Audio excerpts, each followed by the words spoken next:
Bonjour, bonjour, ici Véronique Hubert, votre formatrice et conseillère en entreprise préférée, spécialisée dans l'animal de compagnie et en particulier le chien ou le chat. Alors après 30 ans d'élevage canin de sélection dans le berger Shetland, après 26 ans d'administration dans l'armée et toujours comptable de métier depuis 2011, je me suis dit que je pouvais aider mes compatriotes à y voir plus clair dans les méandres de l'administration fiscale, juridique ou sanitaire, mais aussi sur le plan de la communication des ventes, de la sélection des reproducteurs et du handling.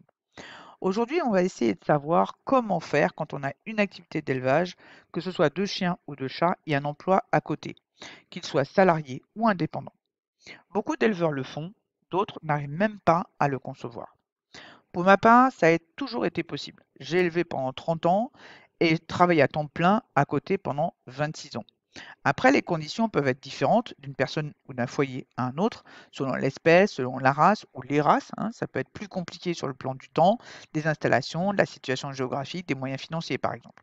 Donc là, on va voir quels peuvent être les avantages et les inconvénients que l'on peut trouver chez l'un ou chez l'autre. D'abord, oui, on peut travailler et avoir un élevage à côté. Je viens de le mentionner, j'ai fait ça moi pendant plus de 25 ans. D'abord, travailler à côté permet de faire rentrer de l'argent autrement que par l'attente des recettes issues de vos portées, avec tous les aléas qu'on connaît en élevage. Quand on a un job à côté, on peut compter sur des revenus réguliers et sûrs, peu importe qu'on bosse à temps plein ou à temps partiel d'ailleurs. Ensuite, vous aurez aussi un état d'esprit plus serein, à pas vous demander combien de chiots ou chatons vous devrez vendre ce mois-ci pour avoir à manger sur la table. Sans oublier évidemment vos besoins pour l'intendance de votre foyer, la nourriture, les soins, les frais scolaires, extrascolaires, les vacances, etc. Bref, c'est un budget conséquent en général et il faut aussi penser à ça, hein, justement, quand on vit de l'élevage et donc quand on ne travaille pas à côté. Ensuite, si vous travaillez à côté, vous pourrez aussi conserver des relations sociales avec le monde extérieur. Effectivement, on sait à quel point le monde du chien et du chat est extrêmement passionnel et extrêmement exclusif. Ce qui veut dire qu'en restant enfermé dans ce milieu, vous finissez par vous friter avec les adoptants, ou en tout cas la grosse majorité d'entre eux, puis avec les autres éleveurs, la grosse majorité d'entre eux aussi, et vous tombez en burn-out. Donc, travailler à côté en tout cas de l'élevage, permet d'éviter cette exclusion qu'on provoque soi-même en étant que éleveur de chiens ou de chats. Quand vous travaillez à côté, vous développez aussi d'autres activités et donc des possibilités de créer et d'étendre un réseau plus important, que ce soit d'adoptants possibles ou de prestataires avec lesquels vous pourrez travailler en tant qu'éleveur. On n'imagine pas à quel point le fait d'aller voir ailleurs, dans d'autres milieux, eh bien, ça peut ouvrir beaucoup de possibilités de rencontrer du monde, de développer le bouche à oreille, de parler de son élevage, de ses valeurs à d'autres personnes que les adoptants potentiels directs. Enfin, comme je l'ai évoqué plus tôt, le fait d'avoir d'autres activités à côté permet de ne pas sombrer. Le côté exclusif de l'élevage canin et félin vous amène à vous isoler, non seulement du monde extérieur, mais aussi de votre entourage proche. Si vous avez un conjoint et des enfants, vous ne finissez finalement par ne parler que de chiens ou de chats, que d'élevage, enfin de tout ce qu'on raconte dans ce milieu, et en fait vous devenez aigri. Et puis vient aussi l'épuisement physique et émotionnel qui prend le dessus. Des angoisses lors des mises bas, des déplacements pour des saillies de valeur, par exemple, bon, voilà, des saillies qui sont hyper importantes pour vous, ou pour des expos, ou pour des concours de travail à l'autre bout du pays, les mortalités contre lesquelles on est impuissant, les déceptions diverses et variées, les choses qui ne tournent pas comme on voudrait. Bref, vous n'arrivez pas à vous reposer mentalement et physiquement comme vous auriez besoin de le faire. Et avec le temps, vos enfants grandissent et ont moins besoin de vous, sachant que la grande majorité des éleveurs sont des éleveuses. Une fois que les enfants entrent au collège, déjà, vous passez vos journées souvent seuls, à tourner en rond, en ruminant toutes les rancœurs que vous pouvez avoir contre les éleveurs ou contre les adoptants qui n'ont pas été cool avec vous. Et ça finit par gangréner votre vie. J'en connais pas mal comme ça.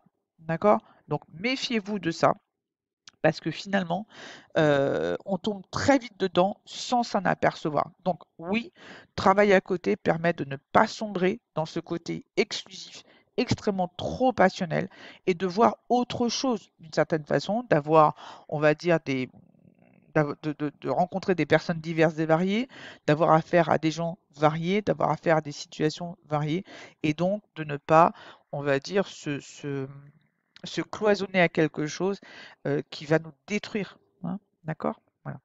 Ça, c'est quand même important de s'en rendre compte. Alors évidemment, le travail à côté n'a pas que des avantages.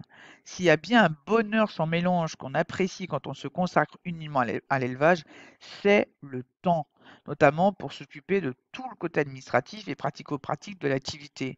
On peut dédier certains jours à la liquidation de la paperasse, hein, par exemple, le truc bien chiant.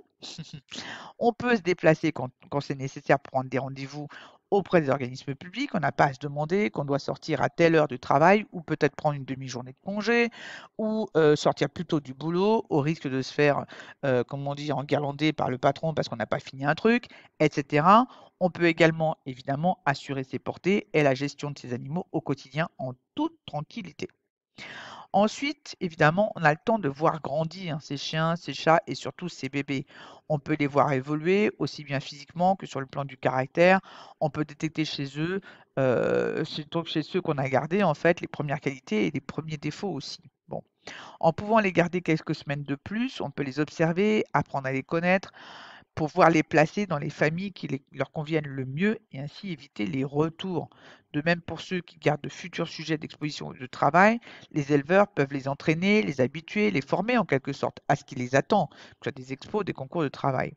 Et c'est vrai que c'est quand même top quand on peut faire les choses régulièrement, sans se presser, sans avoir à courir partout, sans être réglé par le contre-la-montre, par exemple. Bon, vous êtes là tout le temps, vous êtes baigné par le monde de l'élevage, du chien ou du chat, peu importe, voire les deux, hein. Vous les choyez, vous les nourrissez, vous les toilettez, vous les promenez. Bref, vous vivez votre élevage. Bien sûr, dès que vous en avez l'occasion, vous assistez à toutes vos mises bas, vous veillez jour et nuit, vous n'avez pas à vous occuper de savoir s'il faut mettre votre réveil le lendemain matin ou comment vous allez devoir vous habiller pour aller au boulot, hein. Ça, c'était toujours le problème. Moi, je me souviens quand je travaillais et que je passais ma nuit donc à des mises bas, hein, par exemple en me couchant à 5h30 du matin, qu'il fallait reprendre le boulot à 7h30. Ben, quelquefois, j'oubliais comment dire? De retirer les chaussons, donc j'allais dans la voiture avec les chaussons. Donc heureusement, j'en apercevais suffisamment tôt, hein, pour ne pas partir en sauchons, hein, vous voyez? Bon.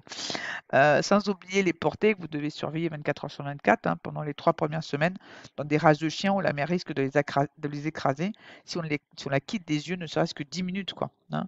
Il faut donc avoir du temps pour ça et on met d'ailleurs souvent d'autres membres du foyer à contribution si on en a, hein, pour prendre le relais, ne serait-ce que quelques heures pour se reposer, quoi. Voilà. Mais finalement, on prend beaucoup de plaisir à pouponner, à regarder vivre nos bébés, à assister à l'ouverture de leurs petits yeux, à leurs premiers pas, à leur première bouillie, bref, à gagatiser, hein. Bah ouais, bien sûr. Et évidemment, bah, je vous parle de tout ça parce que moi j'ai connu, hein, tout ça, et finalement il n'y a pas si longtemps. D'accord? Bon. Et puis aussi, quand on ne travaille pas à côté, ben, on a beaucoup plus de temps pour gérer les urgences véto. Eh oui, hein. Si un de nos chiens ou de nos chats a un accident ou présente des symptômes quelconques, eh bien, on peut aller très vite chez le véto. Et comme on le sait, bah, les mises bases déroulant à 80% entre la fin de soirée et la nuit, quand il s'agit de gérer une césarienne, eh bien, on doit être opérationnel. Et peu importe les heures de sommeil perdues, on sait qu'on pourra les rattraper plus tard. D'accord? Bon. Donc, vous pouvez aussi, vous aussi, assurer tout ce qui est soin après une opération, par exemple, comme refaire des bandages réguliers, nettoyer des plaies, faire ingurgiter des comprimés, des pâtés 3 fois par jour, bref, toutes ces petites choses qu'on peut faire tranquillement, encore une fois, parce qu'on a le temps. Ok? Bon. Et enfin, dans un contexte où les propriétaires souhaitent de plus en plus de chiots ou de chatons livrés clés en main, hein, d'une certaine façon, eh bien, comme ça, sans avoir de travail à côté, vous aurez du temps à consacrer à la socialisation et à l'éducation des jeunes. Mais aussi, vous êtes beaucoup plus disponible pour discuter avec vos futurs adoptants, pour leur poser les bonnes questions, pour écouter leurs réactions verbales. Parfois, pourquoi pas les faire venir à l'élevage pour mieux les étudier, détecter une attitude qui vous semblerait suspecte, pour bien choisir les familles, pour être présent, quoi. D'accord? Ok? Comme vous voyez, quelles que soient les circonstances, vous aurez toujours un choix à faire. Alors voici mes derniers conseils. D'abord, décidez en fonction de votre foyer. Si vous habitez à plusieurs, vous ne devez absolument pas imposer votre activité envahissante à tout le monde, sous peine de représailles, entre guillemets, sous une forme ou sous une autre, plus tard. D'accord? Bon. Ensuite, on ne crée pas un élevage et donc une entreprise pour boucher les trous financiers du foyer. Démarrer puis entretenir un élevage coûte une blinde.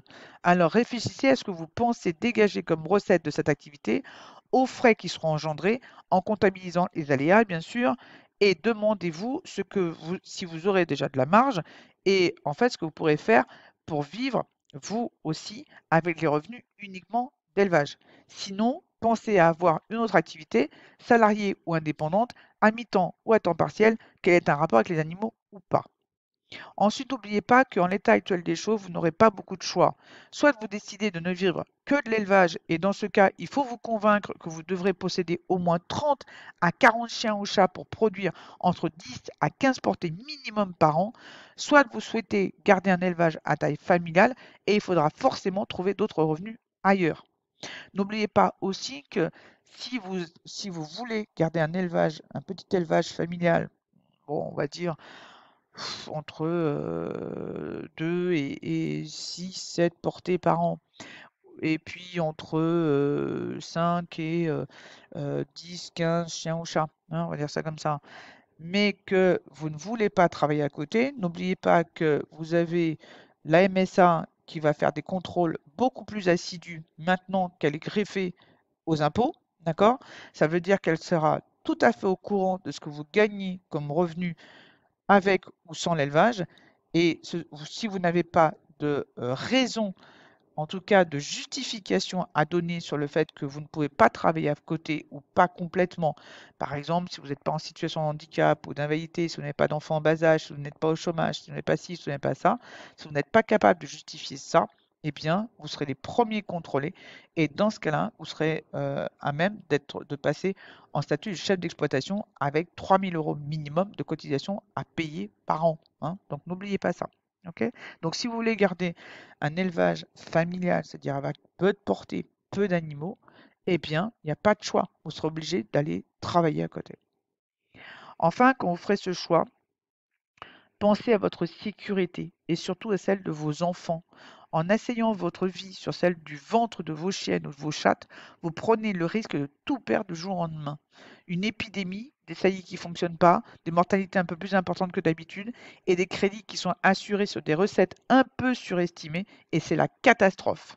Alors ne mettez pas en péril les personnes auxquelles vous tenez et n'oubliez pas que vos chiens ou vos chats sont en sécurité parce que vous l'êtes vous et pas l'inverse. Ok?